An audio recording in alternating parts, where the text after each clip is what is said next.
I always believed life would settle down after finding the right person. But fate had other plans for me. My name is Linda, and this is the story of how I lost everything, only to find my strength and rebuild a life far better than I ever imagined.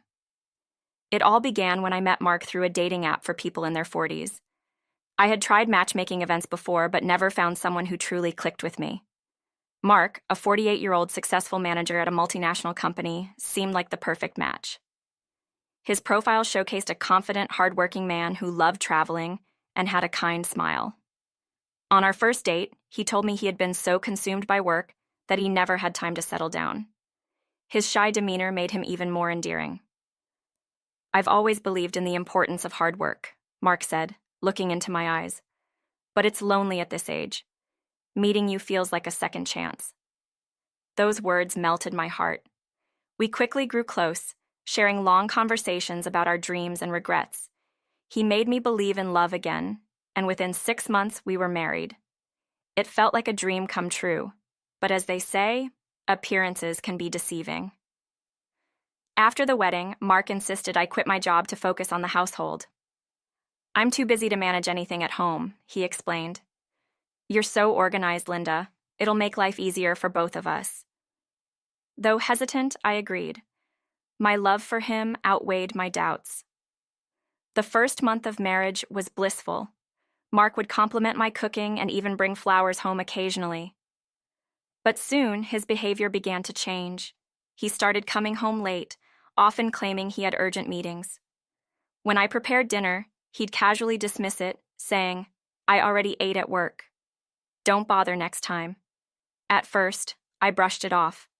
Marriage required patience, I told myself, but the dismissive remarks became frequent. "This house is a mess," he'd complain, running his finger across the top of a cabinet. "You're home all day, and you can't even clean properly?"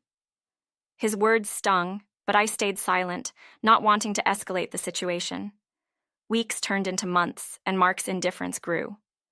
One night, after another argument over his late arrival, I confronted him. "Mark, what's going on? You're never home, and when you are, you're distant. Is there something you're not telling me?" He scoffed, avoiding my gaze. "Don't start, Linda. You're overthinking as always." Deep down, I knew something was wrong. The man I had fallen in love with seemed like a stranger. My suspicions were confirmed when, one evening, as I folded laundry, Mark's phone buzzed on the counter. A message popped up. "Miss you already. Can't wait to see you again." It was from a woman named Chloe. My heart sank.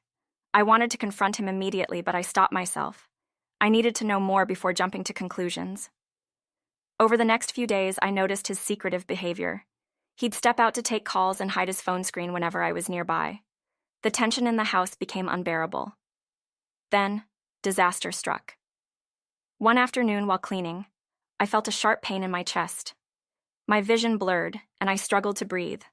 I was rushed to the hospital, where the doctors diagnosed me with a stress-induced heart condition. The mental strain from my crumbling marriage had taken a toll on my health. When I informed Mark about my condition, I hoped for empathy. Instead, he frowned. "How long will you be in the hospital? Who's going to handle the chores while you're gone?" His cold response shattered me.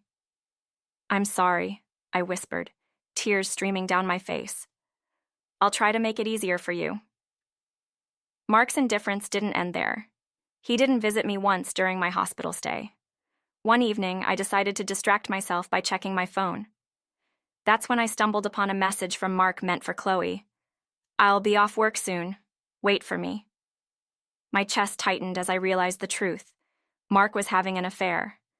I spent the next few days in a whirlwind of emotions: anger, betrayal, and heartbreak. But amidst the pain, I found a glimmer of hope. I remembered a lottery ticket I had purchased before our marriage. The draw results had been announced a day prior. With trembling hands, I checked the website. "Congratulations, you've won $500,000, the screen read. For the first time in months, I smiled. The money felt like a lifeline, a chance to escape the toxic marriage. I decided to keep the news to myself for now. First, I needed a plan. When I was discharged, I returned home to find Mark waiting with divorce papers. Linda, let's not drag this out, he said nonchalantly. We're clearly not working. Sign these and we can both move on. Though hurt, I felt a newfound strength. Fine, I replied, signing the papers without hesitation. Mark seemed surprised by my lack of resistance. You'll regret this, he muttered, leaving the room. Over the next few weeks, I quietly hired a lawyer to investigate Mark's affair. The findings were damning. Mark and Chloe had been involved long before our marriage. Armed with this evidence, I filed a case for compensation. Mark was livid when he received the notice. Where did you get the money for a lawyer? He demanded during a heated phone call. That's none of your concern, I replied calmly. You'll hear from my lawyer soon. As the case progressed, Mark's facade crumbled. His employer learned about the scandal, leading to his dismissal. Meanwhile, I used a portion of the lottery winnings to secure a luxurious apartment. The view from my new home was breathtaking, a stark contrast to the darkness I had endured. But my journey didn't end there. Chloe, abandoned by Mark after his downfall, reached out to me, seeking forgiveness. I'm sorry for everything, she said, tears in her eyes. Though tempted to lash out, I chose to let go of the bitterness. I hope you find peace, I replied. With my health improving and my newfound independence, I returned to work at my previous company. My boss was thrilled to have me back. Life began to stabilize, and I found joy in the little things, decorating my apartment, taking up yoga, and adopting a rescue dog named Max. Mark, on the other hand, struggled to rebuild his life. Burdened by debt and isolation, he eventually reached out to me, begging for a second chance. I've changed, Linda. Please, let me make things right, he pleaded. But I knew better. Mark, I've moved on, I said firmly. It's time you do the same. Soon after, I decided to join a local support group for individuals who had experienced toxic relationships. Listening to their stories and sharing my own felt therapeutic. One woman, Sarah, had endured a similar ordeal, but had found strength through community service. Inspired by her, I began volunteering at a shelter for women in need. Working at the shelter brought me a sense of purpose. Helping others rebuild their lives reminded me of my own journey. One day, while organizing donations, I met Emily, a single mother escaping an abusive relationship. Her resilience inspired me, and we formed a close bond. Emily's story became a reminder of how far I'd come and the importance of giving back. As the months passed, I pursued my passion for photography, a hobby I had long neglected. I started capturing moments of joy and resilience, from candid shots of shelter residents to serene landscapes during early morning hikes.